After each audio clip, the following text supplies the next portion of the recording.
And hello. welcome to So Fresh, So Prince. So fresh, so Prince. So Fresh, So Prince. Yes. Well, we do begin this episode with a little bit of ballet, so we may be a little bit extra refined today. Well, I was just going to go with a more refined, learned accent. A more refined, learned accent. Learned. I don't even think learned is a word that any educated person would use. I'll allow it. I think they might use it for the simple fact that nobody would question them on it. Probably not. When you say anything with a British accent, enough gravitas, you can usually get away with it. So if I said it, an educated learned with the American accent, it just wouldn't work. No, it's like trying to speak in French with a Southern accent. You ever try that? Bonjour, je m'appelle Pierre. Je m'appelle. Yeah, it kind of sounds like what you would expect Jeffrey to sound like if you were saying Southern slang. Yeah. Well, everybody, this is how we decided to start today. We're off to a great start. Here's the thing. We're automatically off to a better start than last week. Yes, we have we a are. much better episode to work off of this week. I'm going to go on record and say this was a very great episode. The best part about this episode for me was the fact that it was like the last episode never happened. Yeah. Everything was retconned. Anything we learned about any of the characters last week, completely forgot about it this week. Yeah. And you know, everybody had a part in this. Everybody. Yep, everybody. And it wasn't like you get the top tier jokes, you get the second tier jokes. I feel like everybody got a good joke here. And we got some of the best fresh reoccurring themes that we've had so far. That's going to happen, people. Yeah, no, that's a theme song. You christened it. If you have an issue with it, you got to write a new one. Nah, I like it. All right. You're writing the whole soundtrack for this podcast. Which is really surprising because you're the one who actually gets paid to write songs. This is true, but that's why it's so genius to have you do it, because this is raw talent, everybody. We're birthing an artist here, an artiste, if you will. Oh. Ah. All right. Well, I guess everything I've done before this doesn't count. It's all raw. Yeah. Just, everything is raw like Eddie Murphy. This is just a new level of talent for you. That's all it is. That's all it is. It's just a new level. You're reaching that Van Gogh artistry. And I'll end up cutting my ear off by the end of this. I mean, you only need one ear to record anyways, right? Yeah, that's true. I'm only using one right now. Yeah, see? Good. Right. So you don't even need the second ear. You can donate that to somebody. Just donate it. Mail it to somebody's house. Okay, so before we start sending live human flesh through the mail, and before we get into fresh reoccurring themes, I'd like to actually take a really quick minute to thank all of our new listeners who found us. And if you're not following us, please make sure to subscribe on iTunes, leave a nice comment, rate us 5 stars. Really helps new people find the podcast like you have. And if you haven't followed us on the internet and other places, please make sure to do it. We're on Facebook, we're on Twitter, we're on Instagram, we're on Tumblr. And if you do that and you comment, you interact with us, we'll give you a nice shout out here on the podcast. So and we'll send you a shirt full of Dayglow. We are working on that. Eventually there's going to be swag. Yeah, we're working on getting all the Technicolor, but we can't take all the color in at one time. It's too blinding. It's very true. Any attempt to have that much Dayglow will blind you. Yeah. Now, we don't want to do that to you, but the nice thing about it is if you are blinded, you can still listen to this podcast. See? And you only need one ear. So with that one ear, we would like to right off the bat thank some of the people who have interacted on Facebook. Jocelyn Nipkin, thank you for liking our link. Ellie Azanieto, thank you for liking our video. Over on Twitter, Wise Monkeys, you favorited one of our tweets. John Terry, you favorited one of our tweets. Thank you guys for that. Don't forget, right next to that favorite button is a little retweet button. You can use that one as well. Over on Instagram, we've had a bunch of great likes and comments on Instagram. Special shout out to Carlton.daily, who just reposts the same picture of Carlton every single day. And we don't even think that's stalker at all. We like it. We love it. And also Ashley Tatiana Banks, who just posts these fantastic Ashley memes. Yes. And they're awesome. So make sure, after you follow us, make sure to go follow those people. We've got ways to find them on our Instagram. So. And tell a friend to tell a friend, because I tell all my friends to listen, but I think they get enough of me talking anyways. Well, no, all your friends are listening. I've talked to them. Oh, okay. Well, they might not want to hear more of me, even though they should hear more of me, because I'm just a wonderful human being because you guys are listening. And thank you guys for listening. We appreciate it. Yeah. Now, on to the real stuff. Fresh reoccurring themes. Yeah. So, we open up right off the bat. We actually get a pretty good look this week at the Banks' stereo, and it is pretty decked for 1990. Well, yeah. I mean, they have a whole armoire for it. Yes. Or a whole bookshelf, or maybe even a whole wall. They might have the wall of sound. And that has a tape cassette player. It has the record player. It's got a couple of speakers, subwoofer, all of that. And Jeffrey is using that to listen to classical music while he's cleaning. And he also uses it to dance a little bit. Jeffrey is Bond. By the end of season 1, you're gonna believe me. When Will catches Jeffrey dancing, we get the first joke at Will's expense about his ears. We get the first big ear joke. So anybody out there who has been the victim of a big ear joke in relation to Will Smith, this is the beginning of it. Yes. Dry up your tears and laugh. So one of the main plot points that starts everything off is that both Will and Hillary want to take the car, and Will wants to go see Public Enemy, and Hillary wants to go to a charity event at Steven Seagal's house, which is another reoccurring theme because Hillary just name drops every single celebrity of the 1990s. I mean, she knows them. Allegedly. Okay. I feel like she knows someone who knows someone who knows them. Okay. I can agree with you on that one there. Okay. And Will, we get to see his bedroom where not only has he somehow taken the time to graffiti the entire wall, but he brings back his baseball cap that he sleeps in. Yeah. You can't go to sleep with your pajama bottoms and your pajama tops without the hat. Your head has to be protected at night. Yeah, but I've tried to sleep with hats on. I know he sleeps with it off, the brim is off to the side, but that's still really uncomfortable. It might just keep his head level. You never know. But do you think he has an unlevel head? No, I just think the big ears might, flap in the wind. It might turn his head too far to the left or too far to the right. Okay, that makes sense. Because he was wearing it with the brim to his left, so maybe his right left, ear is a little bit bigger than his left, so has to balance it out. And maybe it's just me, but it had kind of a very large brim. Yeah. It had a Sandlot kind of feel to it. Not the short brim. You remember the character who wore the long fisherman's hat? Yeah, that was I don't remember the character's name, but he wore the old Kansas City Royals hat. Yeah, and it looked like he was just blocking shade for about a mile in front of his face. That's because he was. You're right. I mean, and the sad part is I can't remember I can't remember the character's name, but I remember him as Jesse from the Mighty Ducks. That means he got 2 movies. He got 3 because he was in D2 the Mighty Ducks as well. He's doing great. He's doing just fine. That hat, not so much. No, not at all. So, and that is the end of Fresh Reoccurring Themes? That is. So let's get right into it with the rest of the show. Lorenzo, what happened in this episode because we had a bomb drop this week? Well, spoiler alert, you already mentioned some of it. Yep. But it's okay, though, because it was in Fresh Reoccurring Themes. So technically he didn't say. We find out that Will wants to borrow the car from Uncle Phil. Mm-hmm. And Hillary just happens to be in the room. And Hillary ends up getting Will grounded because we find out that he broke curfew.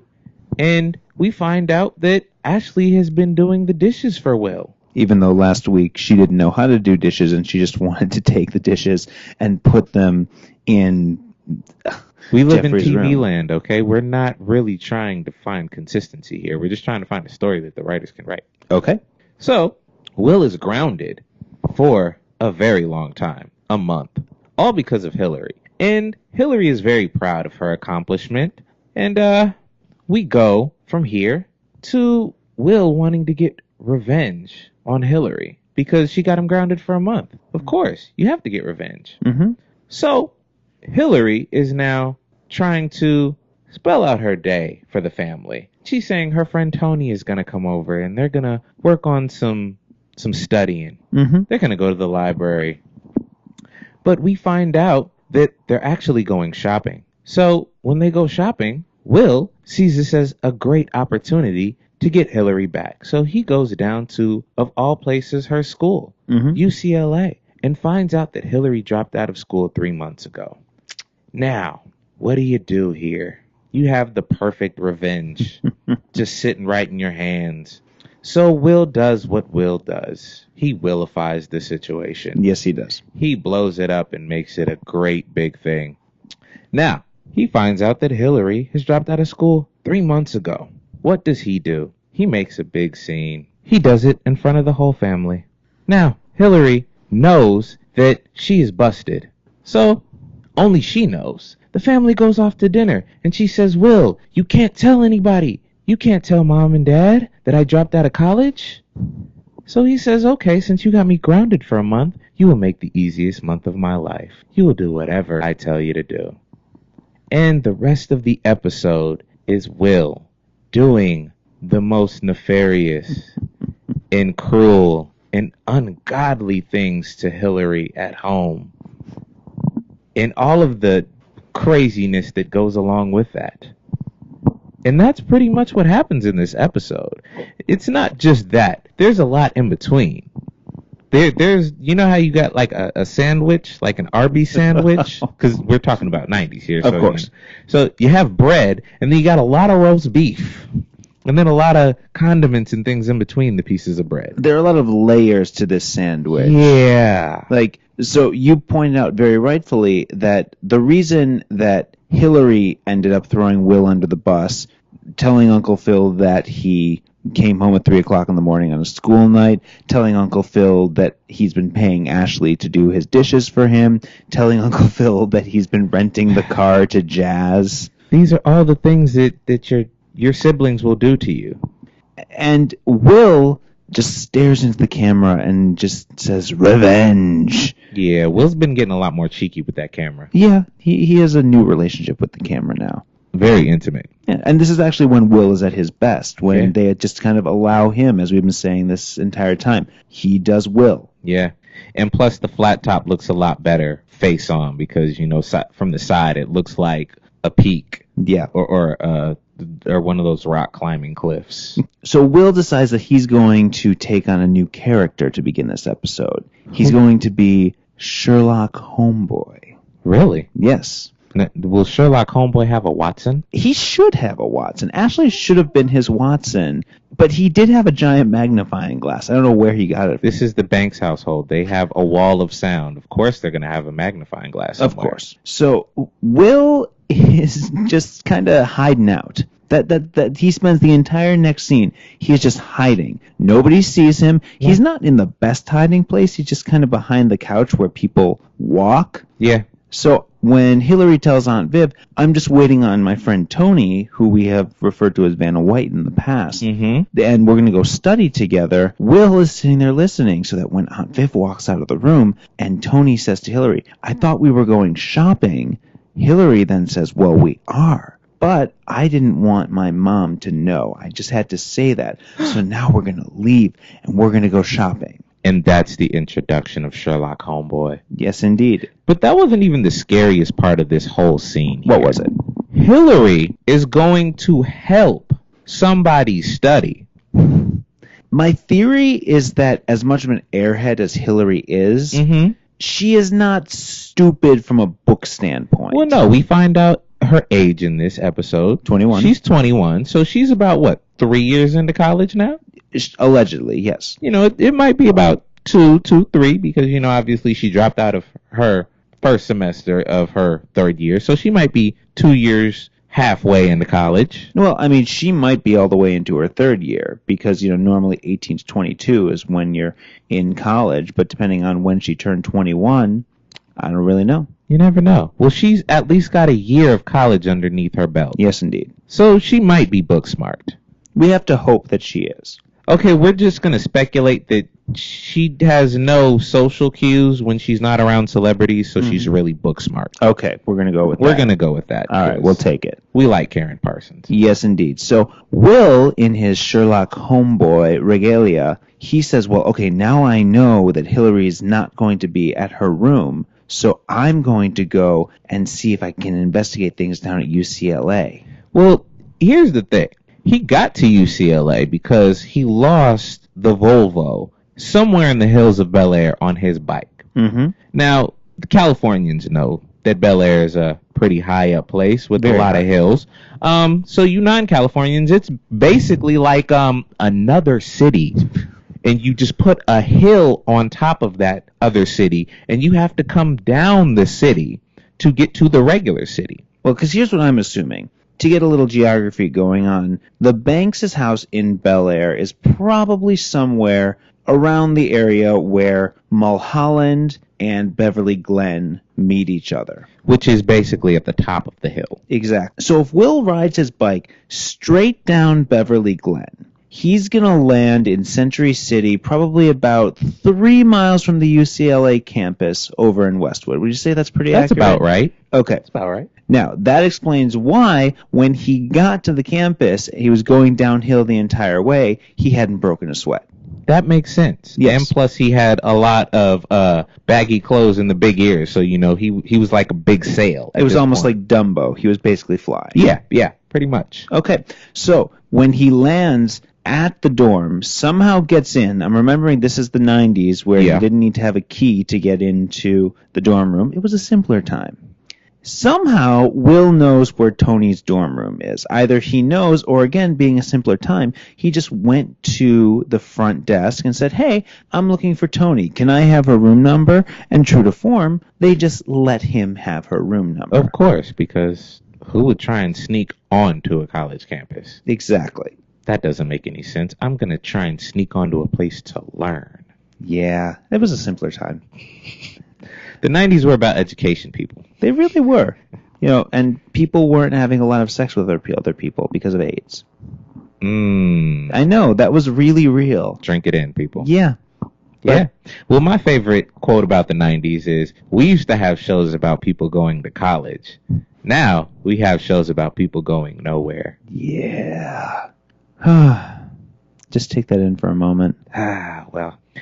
If Back we had to the Bruins. If we had universal health care, we never would have gotten Breaking Bad. And back to the episode. Wow. That one a little tough to swallow there. But when we get to UCLA, we find out that Tony has some roommates. 2 roommates, actually. 2. Yes. And I believe they came out of the same incubator. Yes, blonde and blonder. I hate you so much, but I'm going to use that somehow in some way. I'm going to find a way to use it. Okay. I was going to say they were pumped out of the same high C filter. Well, the Chanel bubble extends. It has great reach. Yes, it does. So they very openly tell Will that Tony's friend Hillary hasn't been around. Who's Hillary? Oh, she's Tony's friend, the girl who never wears the same thing twice. yeah, and they haven't seen her around because she dropped out. Big shocker there. Not only did she drop out, she dropped out 3 months ago. Oh no. Now we get another cheeky Will moment here. Yes. And they say, because Will comes over and says, "It's a family emergency. I need to get a hold of Hillary." And they say, "How big is the family emergency?" How big was it? "Oh, it's bigger than I thought." Pause. I know what I said. I know. I don't have any shame. I know. I mean, Wrong. that's where, if we were shameless and we were going to put in a laugh track, we would just throw that in there. Insert laugh track here. It's okay. Yep, exactly. Again, remembering that this is a sitcom, Will takes this information and goes home, and the entire family is sitting in the living room. Because this is the 90s and they did that back then. And Ashley, to show that they are rich, she has her Game Boy. Yeah. But you know what? This is one of Ashley's better moments, I believe. They gave Ashley a quality joke. And it was one of those jokes where it was inappropriate for a kid. But the way she delivered it was so professional that it just made it work. So do we need a moment of Fresh Prince theater? I mean, you'd have to be Ashley on this one. All right. I think you could do this one much better than I could. I'd laugh. Okay, let's go for it. All right. So Ashley, what happened in school today? Oh, my friend's dad came to visit for career day. Oh, what does he do? Joan Rivers. Awkward silence. He's a plastic surgeon. You get it now? You see what they did? You see what they did? Yeah. See, it's like a few weeks ago, they were on point, Yep. Mm-hmm. and then they gave Jeffrey some one-liners, and then they gave Jeffrey his own episode. Yep. Now Ashley's getting the one-liners. Mm-hmm. I think this wins the one-liner award. I agree. So far, we're on episode 13. Yeah. Ashley wins so far. Yeah, I think Ashley takes the cake. The pint-sized one came in with the punch. And that was the best moment of this entire scene, because the rest of it was insanely awkward. Yeah, I really believe Carlton has gone full-on Republican. He's not even young Republican. He's like Mitt Romney Republican. Well, it's not entirely his fault, because he's in a debate class, and when you're in debate class, you don't get to pick your own topics. They assign them to you, and sometimes you have to take on a position that you may not necessarily agree with yourself. I can agree with that. Because his topic that he was dealing with was, and I quote, "When President Bush said he wouldn't raise taxes, was he lying or just kidding?" Yeah, see... As a quick history lesson, when George Bush, the original George Bush, George Herbert Walker Bush, who was Senior. president from 1988 until 1993, he had a statement. He was very famous for saying, "Read my lips. No new taxes." And he got elected on this platform. Yeah. So when he got elected, the first thing he did was raise taxes. Yeah. And that was a very big deal in 1989. Good old Republican troop. Yes, indeed. Yeah. And just so you know, that was the real George Bush. That wasn't Andrew trying to play the voice. He transformed into George Bush Sr. It's what happens from time to time. Yeah. You know? I think we've been around enough young Republican on camera Yeah. to really dig into it. Now, what we have not been around a lot of was what happened next, which was Will comes back and crashes this party and says, "Guess what I did today? I went over to UCLA," which nobody questions. "I sat in the back of Hillary's physics class." And that's when the uncomfortable face joins the whole party here. Because, we haven't seen a lot of one-on-one sibling rivalry. We've seen the world against Will. Yes. We've seen Uncle Phil against Will. Mhm. We've seen Carlton against Will. Yes, we have. We haven't seen Ashley against Will. Mm-hmm. But we haven't seen true, genuine, honest sibling rivalry where people just go at each other's throats because they're family. And that's exactly what we got for the first time today. Yeah, it was amazing. It was pretty amazing because Will, on his bike ride, came up with this elaborate scene where he decided he was going to tell the family he went and sat in the back of Hillary's physics class, and there was a really, really funny thing that happened.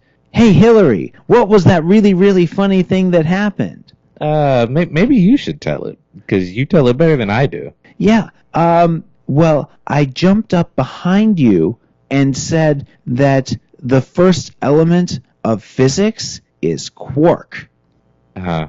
Oh, or is it a neutron? It's a neutron. Oh, no, it's definitely quark. No, okay, so you're right. It's quark. It's quark. Yeah. Brain fart. It's okay.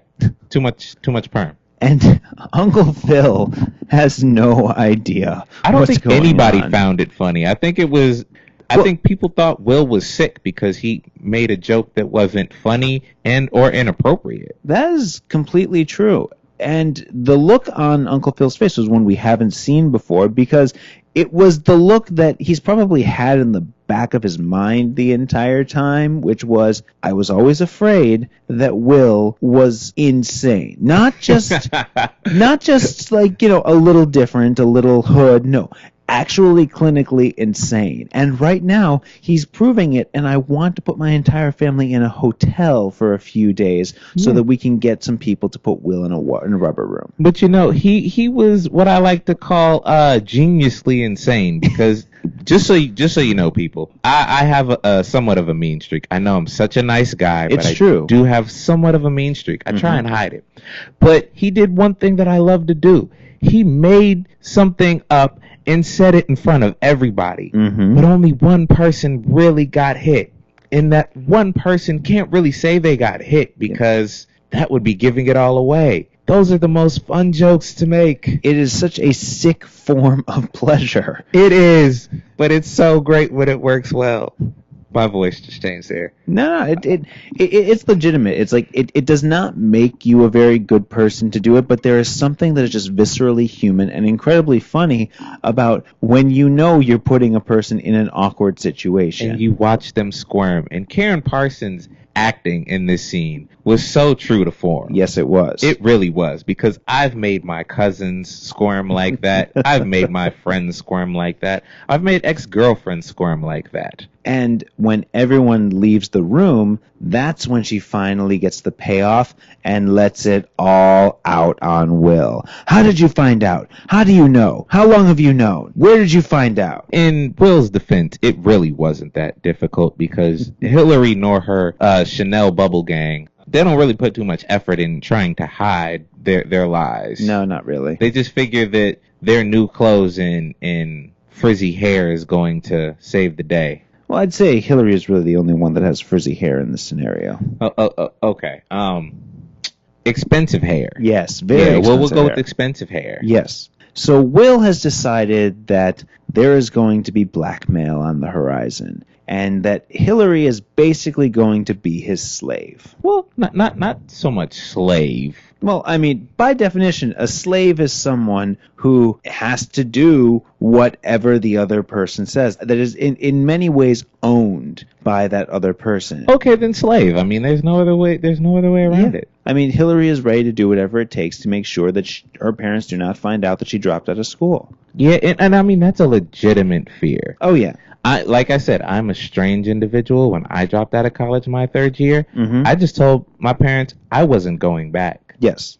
But that's just me. A normal person would have genuine fear in their heart to do that. Yes, indeed. Especially Hillary, who, as we find out, is not a very deep human being. No. And it's more than just being obsessed with the fashion, being a superficial person, putting a heavy emphasis on being in fantastic social circles. No. She does not know who she is as a human being or what she actually wants to do with her life. Not at all. And that's the real problem here, and that's the reason why she still acts like a child who just doesn't want mommy or daddy to get mad at her. Yeah, and I mean, when you live in that world, I don't really think you live in any world where mommy and daddy aren't God and Jesus Christ. Yeah, especially when they pay for everything. Yeah, they're your provider. You say, I want, and it happens. Exactly. So that's the reason why Hillary very willingly agrees to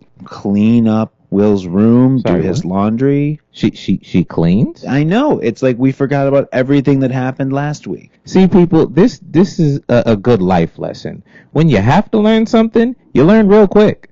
Yeah, exactly. No, you figure out how to do it well. If that means that you have to use your own toothbrush to clean Will's sneakers, which are clearly Nike sneakers, but in order to avoid paying any sort of license to them, you put a little piece of tape over the swoosh. Yeah, and it was just a little part of the swoosh. Yeah.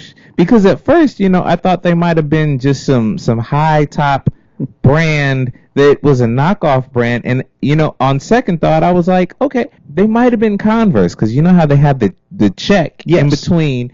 But I looked a little deeper and I saw some white tape, and I saw the little tip of the Nike swoosh. Exactly. It is a very, very common thing that happened back in the day, and it still happens to this day. There are episodes of The Big Bang Theory where they have an Xbox. They say this is an Xbox, but yet when they pick up the Xbox, there is a giant piece of tape over the X so that they don't have to pay Microsoft any money. We'll call it the tape box. Exactly. I like that better. The tape box. There you go. Because that's the thing. You can say anything You as know long what? as you're not saying it in a defamatory kind of way. Of course, because I have a phony stay station. Yes. Yeah, It's a Stay Station 4.5, yeah, and we like it. and it's from China, not Japan. There you go. This scene did get awkward, though. And for whatever reason, and they were clearly going for laughs, it didn't quite deliver, but I'm glad it was there, because Will decides that he wants Hillary to read to him and tuck him in, And call him His Majesty. His Majesty. And His Majesty wanted Hillary to read a Spider-Man comic. Yeah. and then describe everything that's happening in the pictures. And you know, Hillary or Karen Parsons in this scene decided to milk all of the acting out of it. Because she really went deep into the Chanel bubble here. And she assumed that his spidey sense meant that he was just stinky. Yeah. You know, it's kind of like if someone walked up to her and said, "Oh, you're wearing a puffy jacket. You must be fat." But she had a true girl moment. Yes. Because when she finds out that Spider-Man has things coming out of his hand, she says, "That's not the guy you want to be standing next to at a party." That's not what I think of when I see that. It's like you ask, "Hey, Hillary, what do you think of the football game?" "Oh, I think the jerseys are a really nice color." That has nothing to do with the game. Nothing at all. Well, the field looks nice. There are certain times where women do watch sports that way. Yes. You know, it's like the same way that some people watch politics. Explain. Well, think about it. If someone doesn't know what's going on, let's say they watch the Democratic presidential candidate debate, Okay. and they saw Lincoln Chafee, and their response would be, "Who's that guy in the suit? Where's he supposed to go? What's his job? How did he get up there?" I think everybody might have had that feeling. This is clearly not for me. I just wanted you to explain just so other people can get a kick out of this. I'm glad. Listen, hey, his name is Lincoln Chafee. He voted on the Patriot Act the day he got into Congress because his father was sick. And that's kind of how Hillary looks at everything. It's like, Yeah. I'm just going to show up and do whatever is appropriate. So everyone's voting for the Patriot Act? Okay, I'm going to vote for the Patriot Act. Everyone's buying the Chanel number 5? Okay, I'm going to buy Chanel number 5. Oh, wait. If I don't do whatever Will says, I don't get to buy Chanel number 5. I don't get to be inside that bubble anymore. This credit card is being put on the line right here. It's under the guillotine. Well, no. If Will had taken away the credit card, she would have run to Uncle Phil immediately and just admitted it right off the bat. That would have been the crying crawl. I mean, that would have been the Instagram version. It's like 15 seconds. Okay, you wanted me to keep your secret? Give me your credit card. Dad, I dropped out of college. Yeah, you're right. Then we wouldn't have had an episode. But because we did have an episode, Will decides that he's going to have some fun with Hillary even further. So the next night at dinner, she has some things to memorize, and that she needs to do certain things at dinner. But here's where she makes the mistake. Mm-hmm. She gets the list, obviously. Of course. She could have kept quiet and just done the list. Yep. But she tried to get some help. And who did she go to? She went to the wrong person. She went to the full-on Republican. And not that I have anything up against Republicans. I just know Republicans are like most politicians, and they will use any and every angle that they could. Yeah, you know, when I was in college, I actually slept with as many Republicans as I could because it was a really good feeling to be screwing them for once. I completely did not do that. I have missed out on years of my life. That's what Tinder is for. Okay, I'll join tomorrow.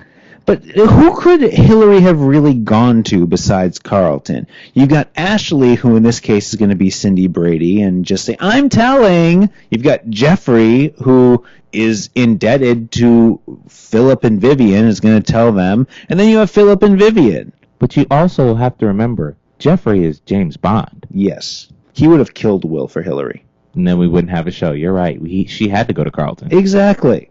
So, but as you said, Carlton does have that what's in it for me mentality. So the minute that he finds out that he has some dirt on Hillary because she comes clean to him in an attempt to get help, Carlton does the same thing that Will does. But he does it in a more vindictive way. Like, when I say everybody had their shining moment in this episode, this was like the most even episode I've ever seen on TV in a while. True ensemble comedy. Like, everybody did their part. It was like a joint ninja force. Like, you got chopped in the neck from every angle, and you were just knocked down.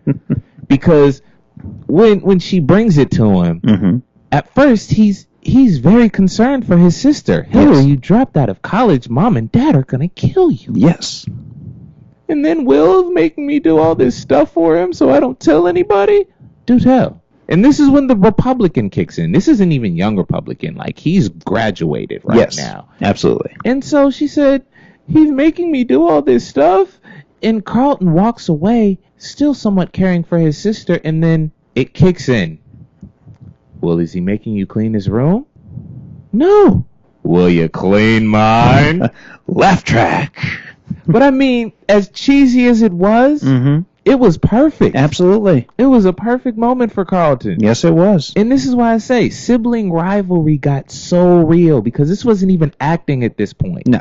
I don't even have a brother or a sister. Like I said, I got a lot of cousins. So I had to wait, and all of this vindictiveness had to build up.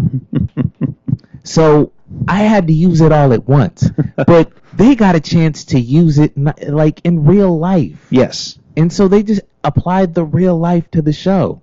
Because Hillary even said, I'm very vindictive. I'm just not creative. And she finds herself in this incredibly awkward situation. And this is like her last-ditch attempt to save face with her parents. Because Will and Carlton give her the exact same set of rules. They both say, here's a list of things. Whenever this happens at dinner, you're going to have a response. So Will says, anytime Uncle Phil takes a drink, you have to say something nice to me, and here's a list of nice things to say about me. Yeah. And anytime someone says your name, you have to bark like a dog. Now can we stop here? Yes, we can. I'm just going to point this out. One of the greatest things that has ever been put on film is Coming to America. I think everybody would agree. Yes. Now, in that movie, a woman had to bark like a dog. Bark like a dog. A big dog. Very good. So, in this episode, she had to bark like a dog. Yes. Maybe it was just the 90s, and women barking like dogs was very hilarious. I don't get it. Well, I mean, there was a very popular song at the time which went bow wow wow yippee oh yippee yay. This is very true. Yeah. So the 90s just was very pro dog. It was. You know, think about it. We had Snoop Doggy Dogg. Mm-hmm. We had Arsenio Hall with his dog pound. Hoo, hoo, hoo, hoo, Very hoo. true. We had Pound Puppies on the Disney Channel. We did. Yes. Wow. You know, I mean, there was just a lot of dog love going on. Okay. Well, now that we figured that out. Yes, indeed. And Hillary, to her credit, did a fine puppy. And Carlton insisted on something just as bad. Every time Carlton tapped his glass with his spoon, she had to say something mean about Will. Mm-hmm. And then every time he cleared his throat, she had to smack him in the back of the head. Now, you can already see where this goes. You don't even have to watch the episode. I'm pretty sure you have. But if you haven't, watch it again, because you really see the true schizophrenia happen. And like, here's the thing, like, you know, fair use rules. We have to just play this. All right. Here's what was happening in the episode. Will Smith is the scum of the earth.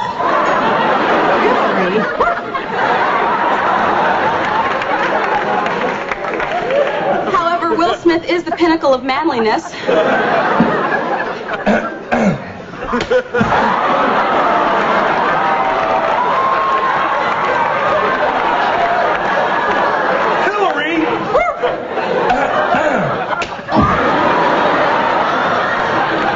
What's with Hillary?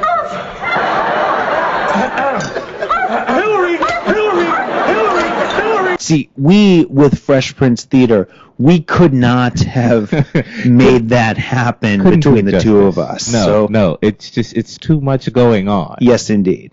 But that's when sibling rivalry just goes professional. Absolutely. At that point, you know, Will just had some cheeky things to say. Yep. Because nobody else would have said them. Nope. Carlton just had some extremely high built-up frustration against Will. Yep. To me, it was ironic that he tapped his glass like Will did in the first episode, and she had to say something mean about him. Yep. And this is the first time we see any violence up against Will in the back of his head, and we'll see a lot more of it.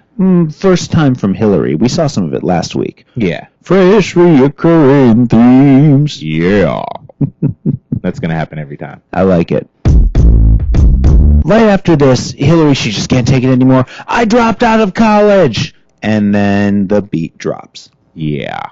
And rather than even try to not yell at her, they just send Will, Carlton, and Ashley out of the room. Yeah. Like I said, this is a real episode. I feel like this really happened to one of the writers. Absolutely. Because they didn't cut to a scene of them talking to Hillary because there might have been too many bleeps. And that whole scene might have been like, Hillary, bleep,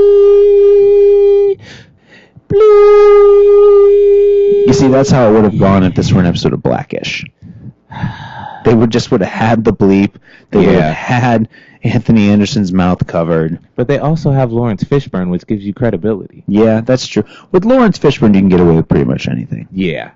Him and Morgan Freeman, the other black guy. Well, what about Samuel L. Jackson? That's the other black guy. Really? Because, to quote Ted 2, it's like, oh, you don't know who Samuel L. Jackson is? Okay. You know who the black guy is in every movie? Yeah. Well, they're like the 3 rotating, reoccurring black guys. So where does Forrest Whitaker fit in? The Great Debaters. Where does Eddie Murphy fit in? Let me get back to you on that one there. How about Denzel? Denzel is an icon and a tribute to all actors everywhere, and I will not say anything bad about Denzel on any day, even if tortured by hot coals. How about Will Smith? Will Smith has a lot of big ears. Yeah, he's just got big ears. Yeah. And he's got that cry face. It's like, I have to poo, but I can't. That's as legitimate as it comes. Like, if you've seen The Pursuit of Happiness, in that moment where he's barricaded himself in a subway stall with his son just so they can have somewhere quiet to sleep for the night, yeah, that's exactly what his face looks like. Yeah, and it's not a bad thing. No, it works. It works on his face. Nobody else try and do it. Please don't try and do it. It'll look horrible on you. It's like you cannot try to be Will Smith. No. It's like try to sing like Beyonce. It doesn't work. Yeah, you're going to fall very, very short. Yes, absolutely. Yeah. No question. Yeah. But yeah, he's got big ears and a string of movies. Yes. Go Will Smith. And a bad fade in this series. Yeah, but so far. Yeah, it'll get better. Yeah. So Will and Carlton, they know they're screwed at this point. They blackmailed their sister and their cousin. And Carlton, again, being the future attorney that he is, just looks at Will and says, good thing her credibility is already shot. And Will is genuinely, he really cares for Hillary in this moment. Yeah, he feels bad. He said, they've been in there for an hour. You know she sang like a canary. Absolutely. So they get grounded for another month. Will now has a 2-month grounding suspension, which Uncle Phil says puts him at home until fiscal 91. That's how you know they got money. Yeah. When your calendar is surrounded by the fiscal year, you know you're doing something okay, even if you do drive a Volvo. Again, that's their third car. It's the family car. Yes. Yeah, because at this time, Volvos are just basically mini tanks. Exactly. So you can't get hurt in them. That's what Jeffrey has to drive. Yeah. On the wrong side of the road because he's British.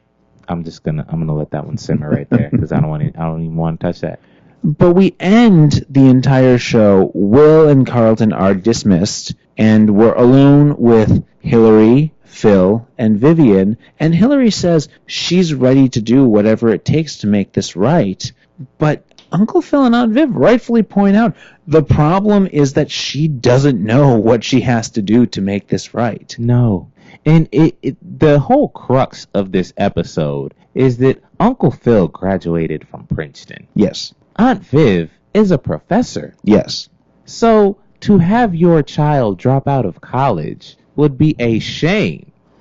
And ultimately, knowing that Uncle Phil and Aunt Viv, they even say this in the episode, they want their kids to appreciate their college education. Yeah. But I'm an oldest child, and there's just kind of an understanding that with the first child, parents don't always know the right steps to take, so they're going to end up experimenting a little bit. And that's the reason why you find that oldest children are generally risk takers. They're generally very authoritative. They're very good at getting what they want. Mm-hmm. And sometimes you see that they aren't able to respond in the same way that the younger children do, because by the time kids are the second or the third children, parents are like, oh, I know that's not going to be a problem, so I'm not going to be quite as strict with them. So as they get older, the older children will eventually try and get away with more because they realize that restraints don't really exist. Well, the first kid for parents is like the practice run. Exactly. And the first child is pretty much, how far can I go with this? Or how far do I have to hold back to make sure this living being, which I am responsible for, does not die? Yeah, I mean, as a parent, that's your chief duty. Like, make sure he stays alive. Just make sure they stay alive. And yes. As long as they're breathing, we're okay. Exactly. And that's just parenting. Exactly. So their attempt at parenting is they say to Hillary they love her, and they want her to appreciate her college education, and the first thing she has to do is get a job. Well, what kind of job do you want me to get? Which is exactly what she asked, and is the entire problem with Hillary at the moment. She has no idea who she is or what she wants to do or who she wants to be or what her skill set is. And, as vapid as that is Hillary's character. And, that's why I like this episode so much, because we have a defined role for everybody. It's so clear cut. If you just watch this episode, you would know who is who and what is what at this point. Which is made all the better by the fact that next week's episode is a complete retcon. Yeah. Because next week's episode, Day Damn One, was actually shot as the third episode of the series, and in order to make it work and make it usable, they had to go back and shoot additional scenes and use all of the original scenes as a flashback to make it about Will's first day at Bel Air Prep. More flashbacks. Flashback.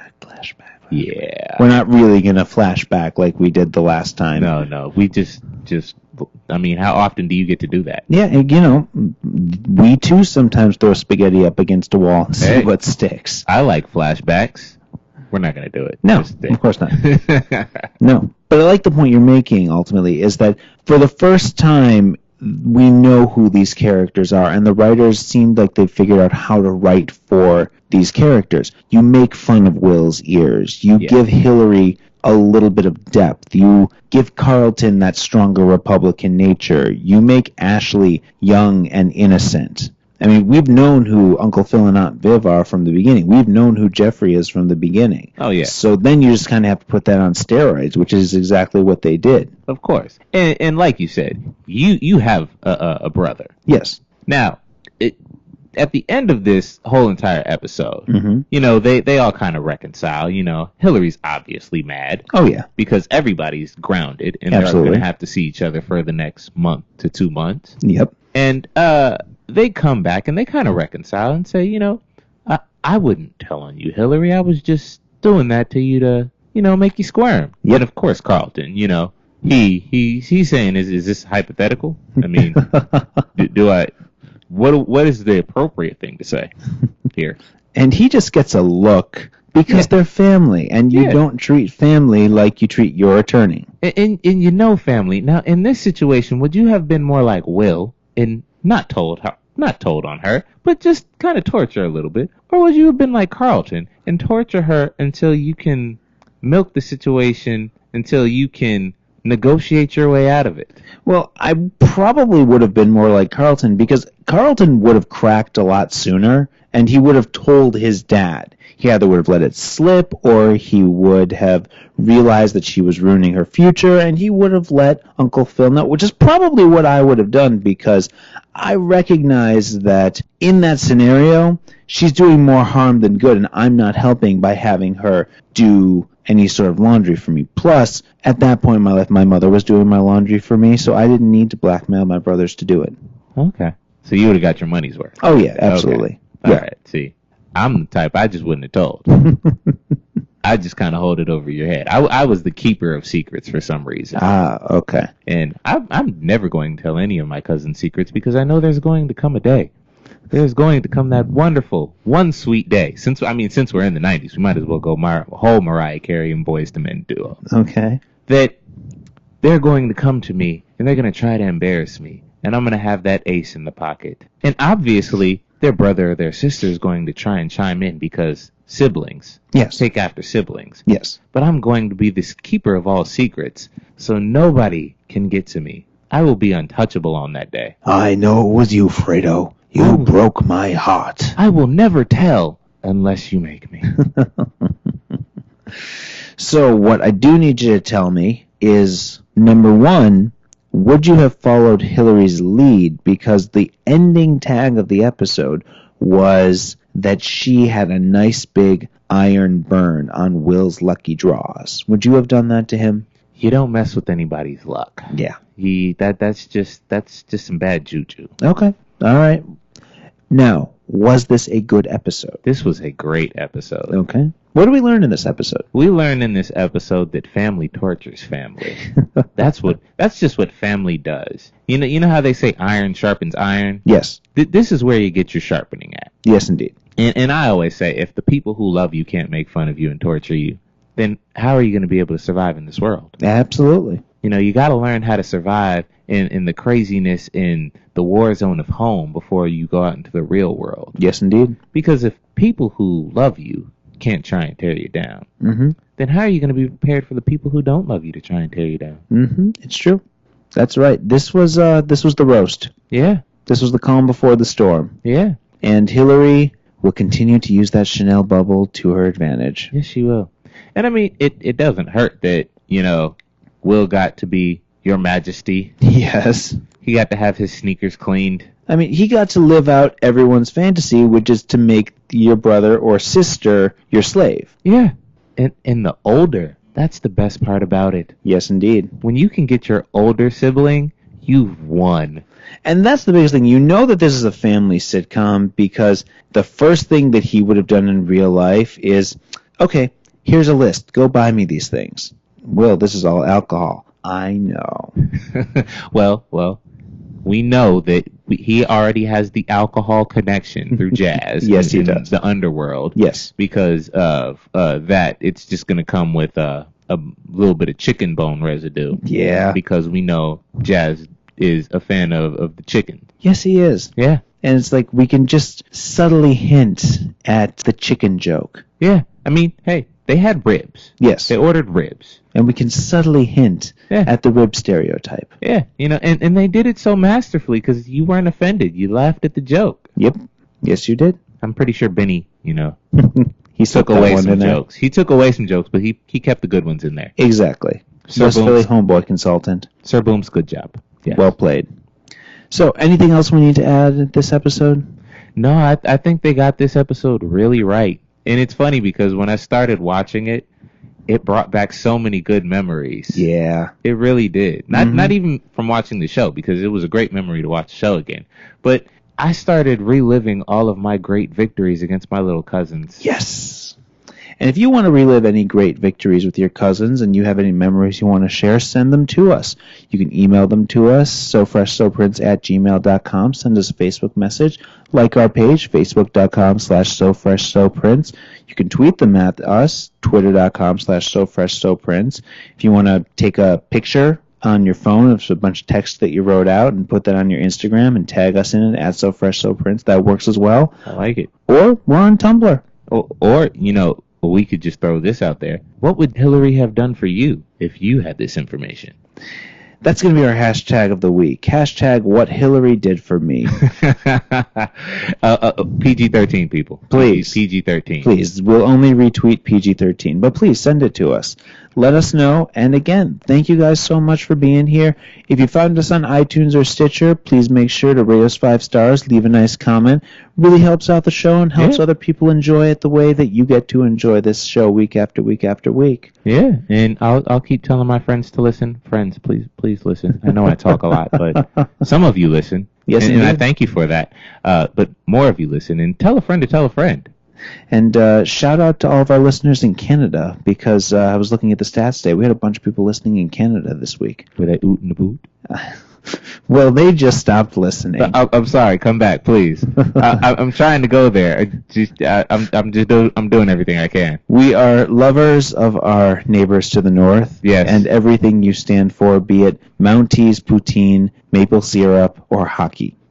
I love all those things, and I love the Mountie hats. Please send me a Mountie hat. I will take a picture of it and love it forever. Thank you guys again so much for listening, and remember, whatever you do and however you do it, make sure you stay so fresh. So Prince. Peace.